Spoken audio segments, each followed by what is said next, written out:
All right, everybody, we're going to talk women's basketball and Sparks basketball. Today with us is the president and CEO of the Los Angeles Sparks, Danita Johnson. Danita, thank you very much for being here. Stephanie Stone, who is with the Department of Military and Veterans Affairs, and Jim Zinner over on the end, who's with the LA County Department of Mental Health. But first of all, Danita, let's talk a little bit about your club. When it first came into existence, the Sparks were it. Yeah.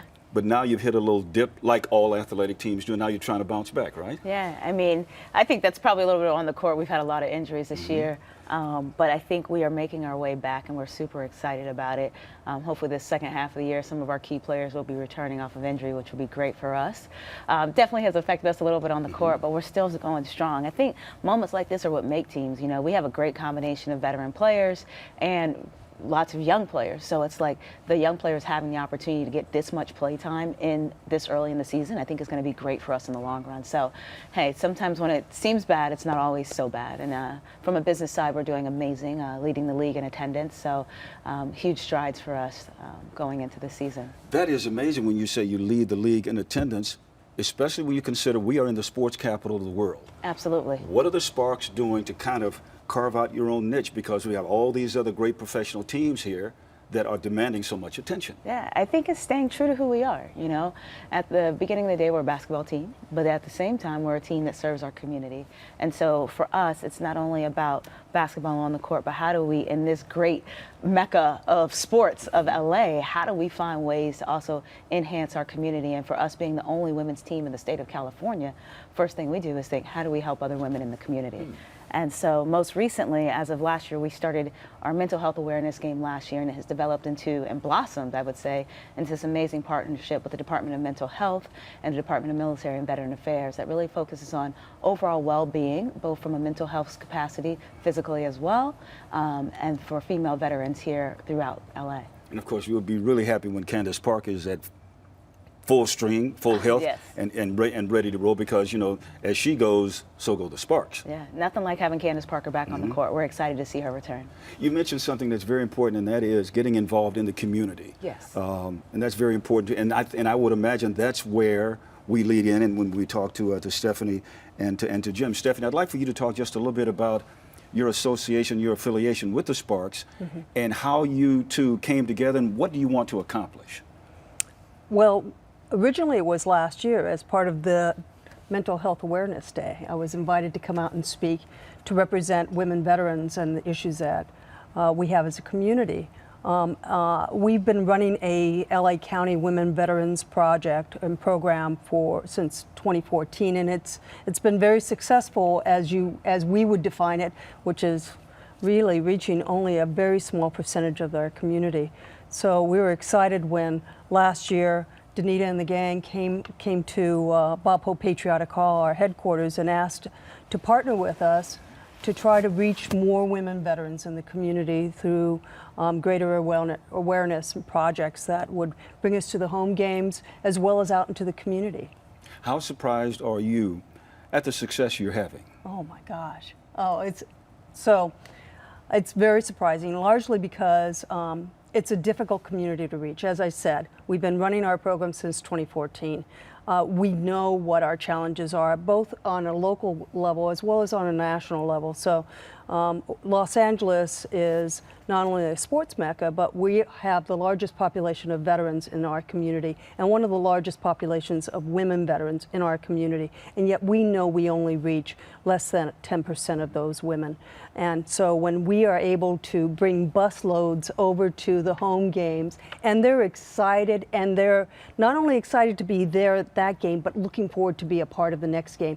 Not only are we creating a new awareness around women's basketball, but we're creating a new community, because a lot of women, when we come out of the military and we change out of our uniform, we tend to isolate ourselves, and we lose that identity that we had when we were in uniform.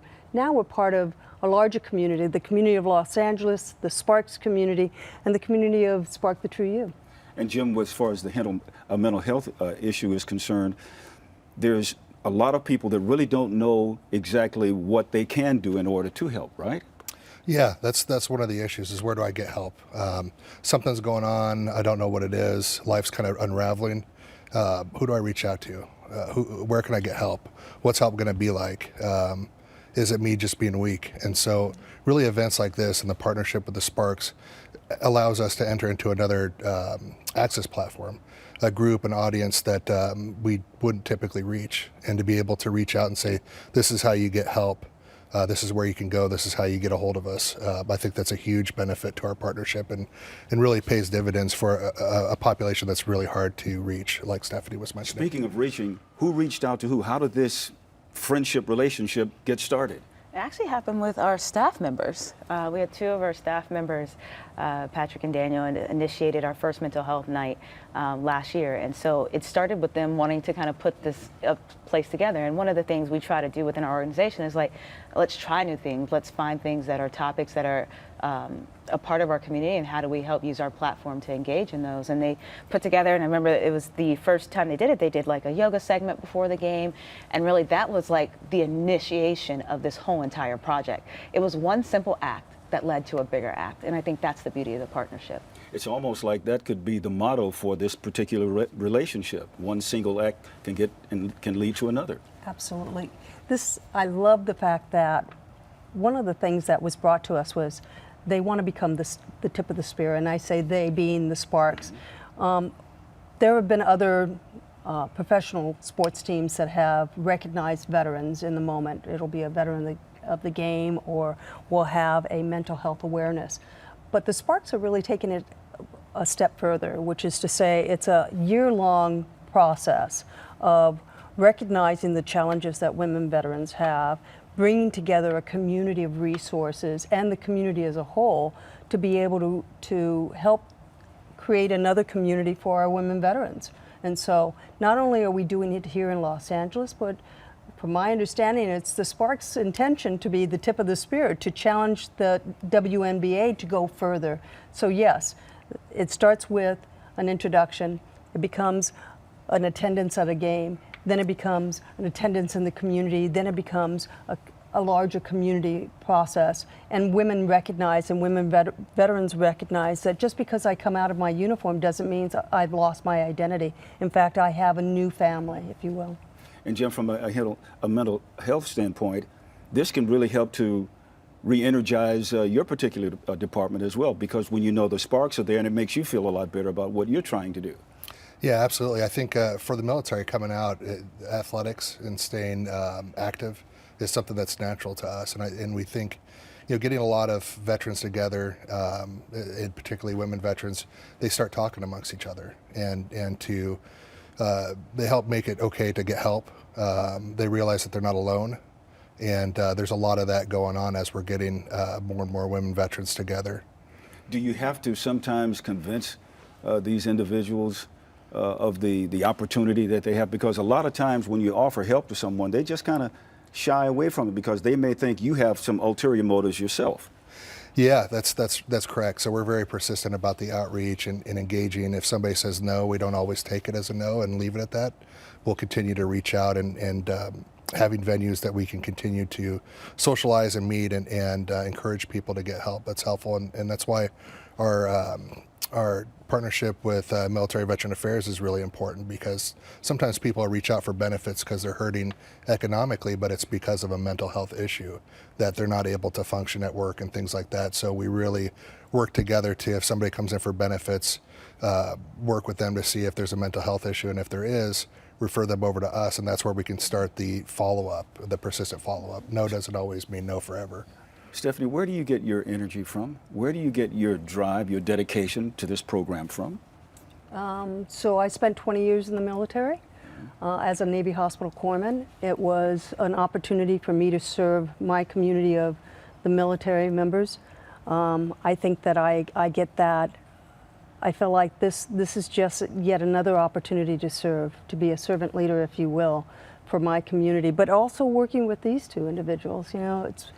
I love what you were just saying about not taking no and recognizing sometimes it's, as a veteran, we feel like we're warriors. We can do anything. It doesn't matter what's coming at us.